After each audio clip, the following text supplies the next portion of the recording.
Judges 8. And the men of Ephraim said to him, What is this you have done to us by not calling us when you went to fight with Midian? And they contended with him sharply, and he said to them, What have I done as compared with you? Are the gleanings of Ephraim not better than the grape harvest of Abiezer? Elohim has given into your hands the princes of Midian, Oreb, and Zeb. And what was I able to do as compared with you?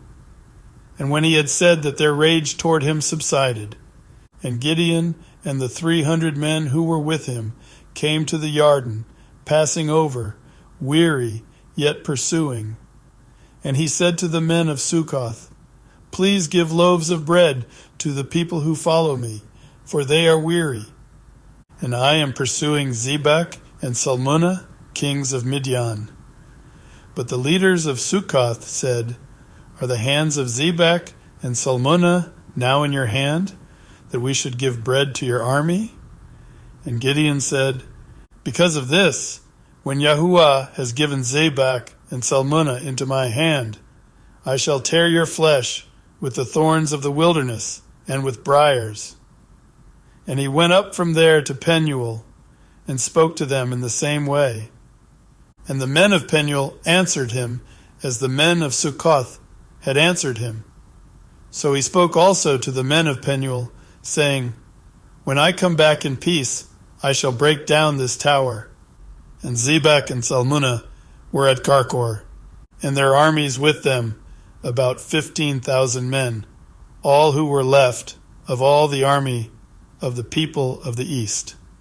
Now those who had already fallen were 120,000 who drew the sword. And Gideon went up by the way of those who dwell in tents on the east of Nobach and Jogbehah. And he smote the camp while the camp was at ease. And Zebach and Salmunna fled, and he pursued them, and captured the 2 kings of Midian, Zebach and Salmunna, and shuttered the entire army.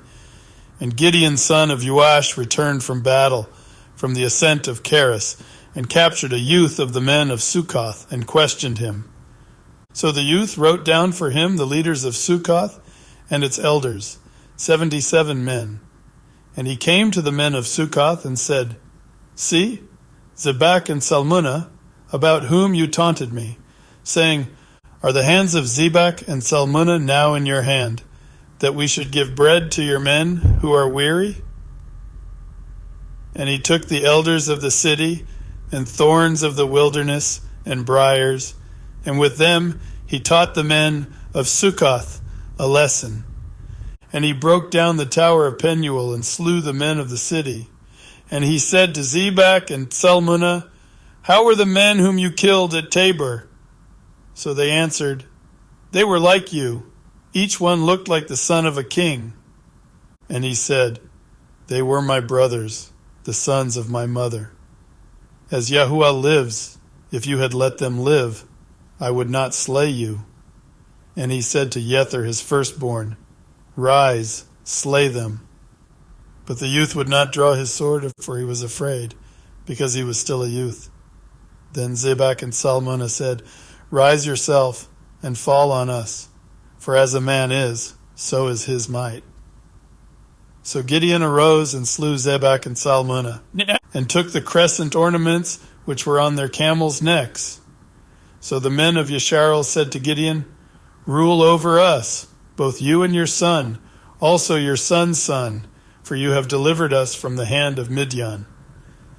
But Gideon said to them, I do not rule over you, nor does my son rule over you. Yahuah does rule over you.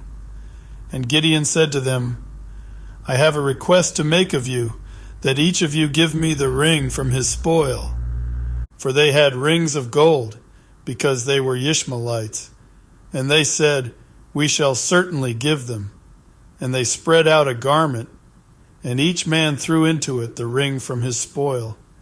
And the weight of the gold rings that he requested was 1,700 pieces of gold, besides the crescent ornaments, and the pendants, and purple robes which were on the kings of Midian, and besides the chains that were around their camels' necks. And Gideon made it into a shoulder garment, and set it up in his city, Ophrah, and all Yisrael went whoring after it there, and it became a snare to Gideon and to his house. Thus Midian was humbled before the children of Yisrael, and they lifted their heads no more. And the land had rest for 40 years in the Yomim of Gideon. And Yerub-Bel, son of Yahush, went and dwelt in his own house. And Gideon had 70 sons, who were his own offspring, for he had many wives. And his concubine, who was in Shechem, also bore him a son, and he gave him the name Abimelech. And Gideon, son of Yahush, died at a good old age, and was buried in the tomb of Yahush his father, in Ophrah of the Abizarim. And it came to be, when Gideon was dead, that the children of Yisrael again went whoring after the Baalim, and made Bel-Berith their mighty one. Thus the children of Yisrael did not remember Yahuah their Elohim, who had delivered them from the hands of all their enemies round about, nor did they show kindness to the house of Yerub-Bel, Gideon, according to all the good which he did for Yisrael.